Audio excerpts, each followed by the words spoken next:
Potatoes. Potatoes.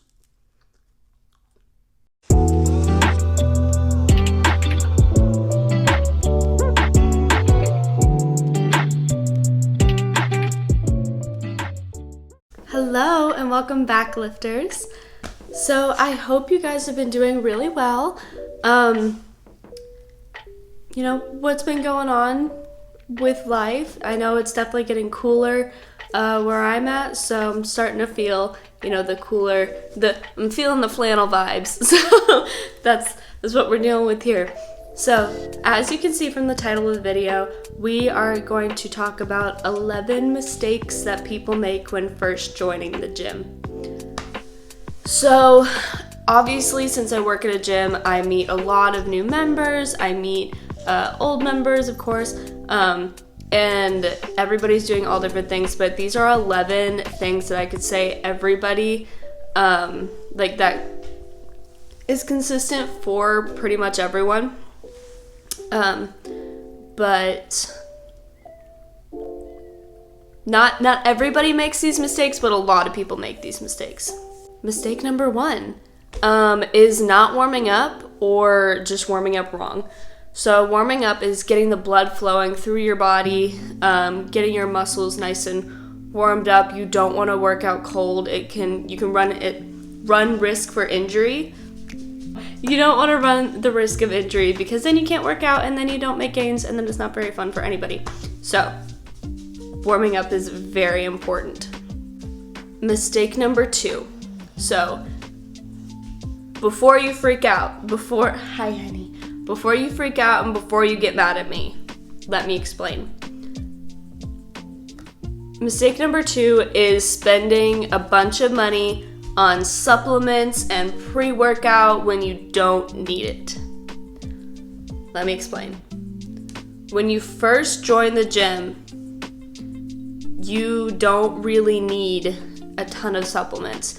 You don't really need pre-workout. If you do need that extra little kick of boost, that little kick of caffeine, coffee will do just fine. If you don't like coffee, get a soda, get a pop. That has enough caffeine too. However, when you become more comfortable's not the right word. When you become more proficient, specifically in heavy lifting or long distance running, or you just become more skilled, more into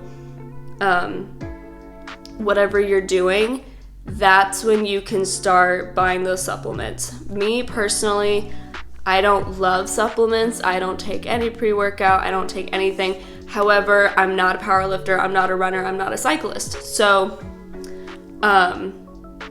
if I was, maybe I would do that, but because I'm not into bodybuilding, powerlifting, all those things, I don't necessarily need it. So when you're first starting out in the gym, those are not necessities. So don't worry about it. You do not need to spend hundreds and thousands of dollars on supplements. So you don't need it. Mistake number 3 is lifting too heavy without learning proper technique. So technique is very, very, very, very, very important. So we don't want you to run risk of injury. We don't want you to learn wrong. We want you to, get as best of a workout and train as best as you possibly can.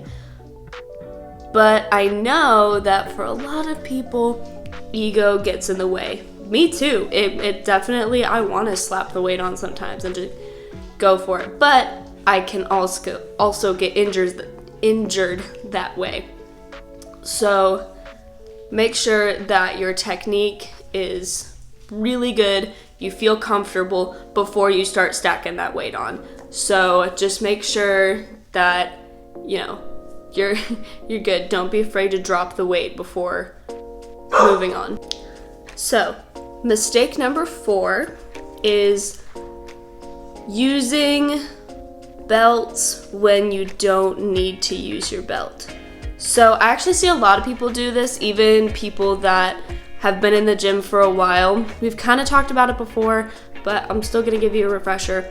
So obviously we tend to work in percentages when we work out based on whatever we're trying to get towards, whatever cycle we're in, phase we're in, whatever we're doing. So the belts that we have, my belt's right here, is used to support the back and the core so we don't hurt ourselves, and it makes it a little bit easier when we are going real heavy. So please, for the love of whatever you find holy, do not use your belt unless it's over 80%. That is not a hard and fast rule. There are definitely exceptions to the rule, but I'd say 90% of the time, please use your belt if it's over 80% and not below. If you don't know what your percentages are, that's okay. Don't use your belt until it feels really heavy, is what I'd say. So please don't use your belt to warm up. Don't just wear your belt walking around. You don't need it. Your core is very important to your body, and it's very important for your lifting. So we want you to have good core stabilization. Your walking around with your belt is not gonna help you with core stabilization. Warming up with your belt is not gonna help with core stabilization. So please, only wear your belt when it's over 80%. Number 5 is not using weights at all. We all know those people that they just go to the gym, they hop on the treadmill for 20 minutes, and then they're done. Treadmill is great for cardio. However, when you're just doing cardio and you're skipping out on the weights, you are missing so many health benefits. So many. So obviously, lifting weights is fun, but you're also missing out on increasing your bone density, increasing strength, obviously. It's another really efficient way to burn calories. You are working on your entire body. There's just so many good things. I'm gonna have to come up with a list and with just all the amazing things that lifting does. I mean, the few that I said are entirely true, but there's so much more to when it comes to lifting weights. So please don't skip out on weights. I'm not asking you to become an Olympic lifter. I'm not asking you to become a power lifter. All I'm asking is, throw in some squats, weighted squats. Throw in some bicep curls. Throw in some lat pull downs. I don't care if you use a band, just some resistance training would be perfect. Please don't skip out on it. You are denying yourself such amazing health benefits, because running on the treadmill for 20 minutes will not do your body justice. So please, just sprinkle some in there. If you love cardio, great, do it, but maybe take one day of the week or a few minutes and just sprinkle in some resistance training, and you'll tell the difference. I promise. I love lifting. I love it, in case you couldn't tell already, but I really like lifting. So yeah, skipping out on weights, we don't love to see. This kind of goes with the last part, but number 6 is only doing the same class over and over, or only doing the same workout over and over. Classes are so fun, and I highly recommend everybody try at least one class in their life. But only doing that class isn't gonna keep your body on its toes. The class cycles aren't quite what your body is designed to do, just because they need to think of, okay, well, there's new people coming in, so we gotta dial it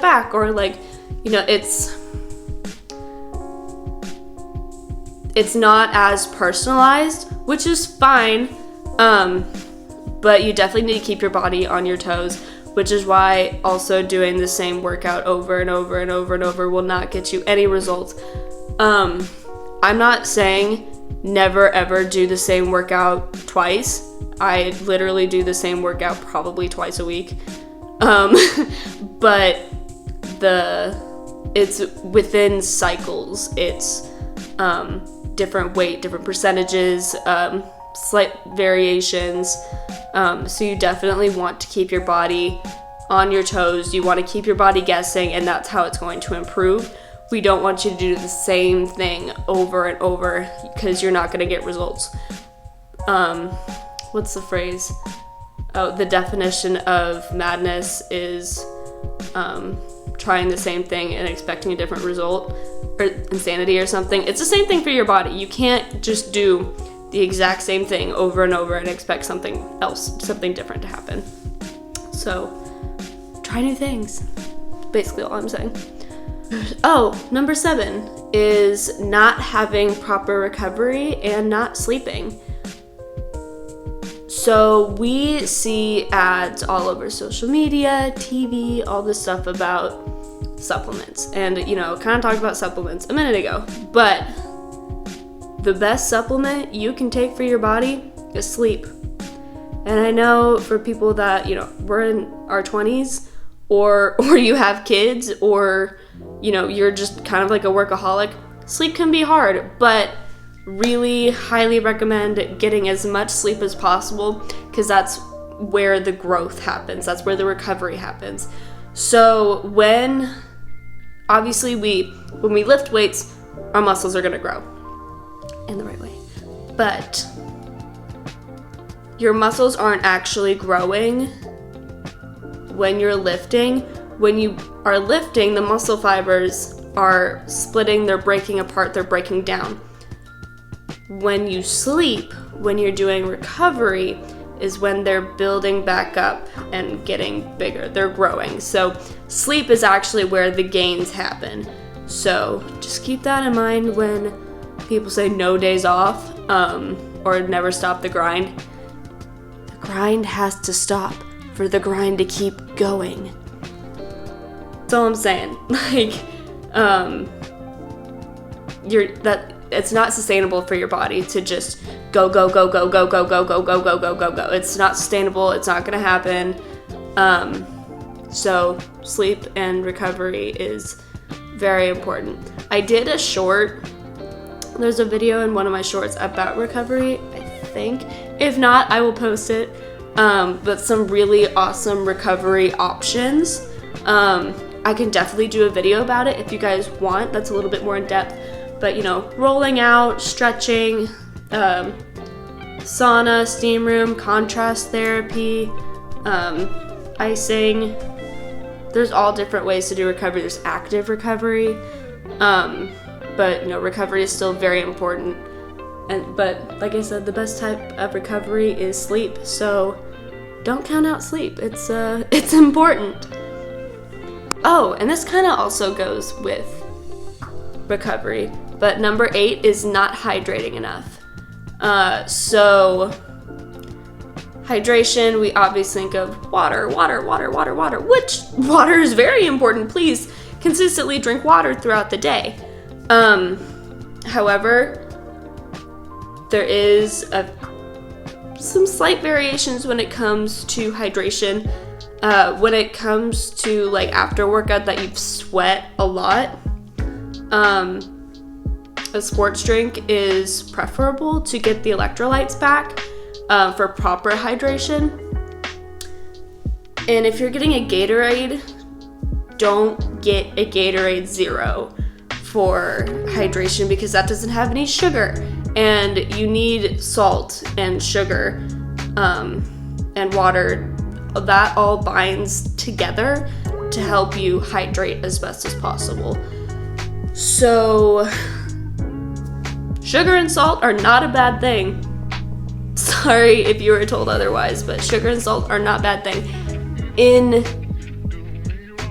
excess, yes, they are too bad. But when done properly, sugar and salt are not bad for you. So we use them for hydration, so please just, my whole point of that spiel was hydrate. Just please hydrate. So number 9 is diet and food. So based on the program that you're doing, this is gonna vary a little differently, but for the most part, okay, well, let's take this by a couple steps. So if you're trying to lose weight, just exercise is not going to cut it. No matter what exercise whatever form of exercise you're doing, just working out is not going to cut it. You do have to change your diet and eat healthier, and that can be done all by, I mean, it's very basic. Just stick to the basics, and you'll be fine. I can't give specific nutritional advice or I could lose my license, so I won't do that. But what I can say is stick to, the very basics of nutrition and you'll be fine. Don't be too hard on yourself. Cheat days are fine. If you need to vary something for you to actually eat it, don't torture yourself by eating something that you hate. That's not gonna help. But yeah, just for weight loss, diet is very important. Powerlifting and bodybuilding, I guess kind of Olympic lifting too, not as much, but it's just eat as much food as possible. Obviously, we prefer to have it be healthier food. That's always preferable, but it's not end all be all. You can, I mean, I won't lie, I had fried chicken and fries and now I'm drinking root beer. Like, I definitely don't have the healthiest diet. And I'm not saying to eat junk food. I'm just saying it's not the end of the world if you do. You do not have to go on these fad diets. Really, this is for everybody actually. Don't go on fad diets. They are not sustainable. There is no diet that will make you lose 10 pounds in a week. And if you do, it's like water weight and you will immediately gain it back. It's not sustainable. It's not healthy. And some of them could definitely be considered an eating disorder, so we don't want that. So, diet and food are important, but they're not as extreme as you've been told your entire life. So, yeah. Number 10 is programming properly. So this kind of goes with the OPT model that we looked at before, but it kind of also goes back to just not doing the same thing over and over and over and over and over. So just whatever you're doing in the gym, do a little bit of research into it, see what you need to do to get the best results possible. And how I would recommend doing that is, talk to a trainer. I'm not saying go get a trainer. If you want one, absolutely go get one. I'm a trainer, please, come talk to me. Go find them. If you can't, if there's no trainers at your gym, that's fine. Go online to valid sources. Don't go on TikTok and go find things. That will not be good. If you do that and you go find TikTok stuff, we're gonna have an issue. And I'm gonna come find you and I will go make you do 1,000 burpees in front of me and I will count them. So don't do that. So find what you need to do. Find what best fits what your goal is. I would say stick to basics. But yeah, for the most part, do your research. Number 11, and the final mistake that people do is not utilizing everything in the gym. So this is true in my gym, this is true in almost every gym that I've seen. Obviously, gyms are all different sizes, but they have a lot of amenities. Not every gym has all the things, but please don't just go into the gym and only do one thing. Go try out a class, go try the pool, go try lifting, go try everything. Don't be skipping out on everything. Like, if you ever wonder why gym prices are so expensive, it's because there's a lot of things to do in the gym. So if you're just going in and working out once and then leaving, you're not utilizing what you're paying for.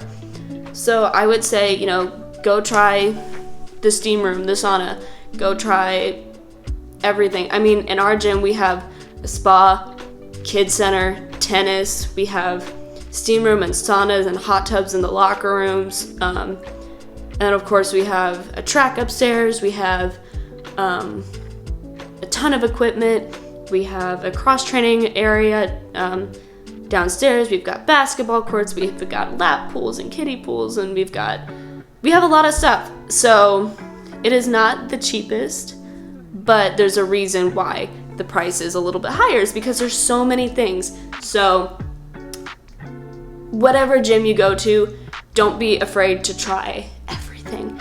You don't have to like it, but just go try it, and then maybe you will find something that you do like, and maybe it'll help you with your recovery or changing it up a little bit with your workouts. And just don't be afraid to go out there. Go try it out. Just go try out your gym. I don't know how else to say it. Just go try it out. I would say overall, this is for everybody, not just newbies. But overall, if you want to see change, consistency is key. So come in, don't beat yourself up about missing a day.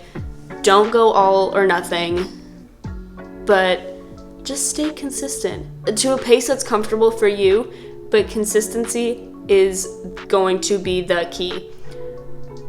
When you're just going all or nothing, it's really easy to quit and be like, I'm done, this is too hard. But keep coming back in little bits at a time. You'll notice the progress, and then before you'll know it, you'll meet whatever goal it is. And if you don't have a goal, then you're just gonna get better and better and better and better and better and better. So consistency is key. And when it comes to recovery, and just overall consistency, learn to rest, not to quit. So you guys got this. Totally believe in you. You guys are gonna do great. You're gonna love the gym. It's gonna be awesome. Thank you guys so much for watching. Don't forget to like, comment, share, and subscribe. If you have any other questions or suggestions or things that I missed, please comment down below. I will see you guys next time. Don't forget to do whatever you want. Bye!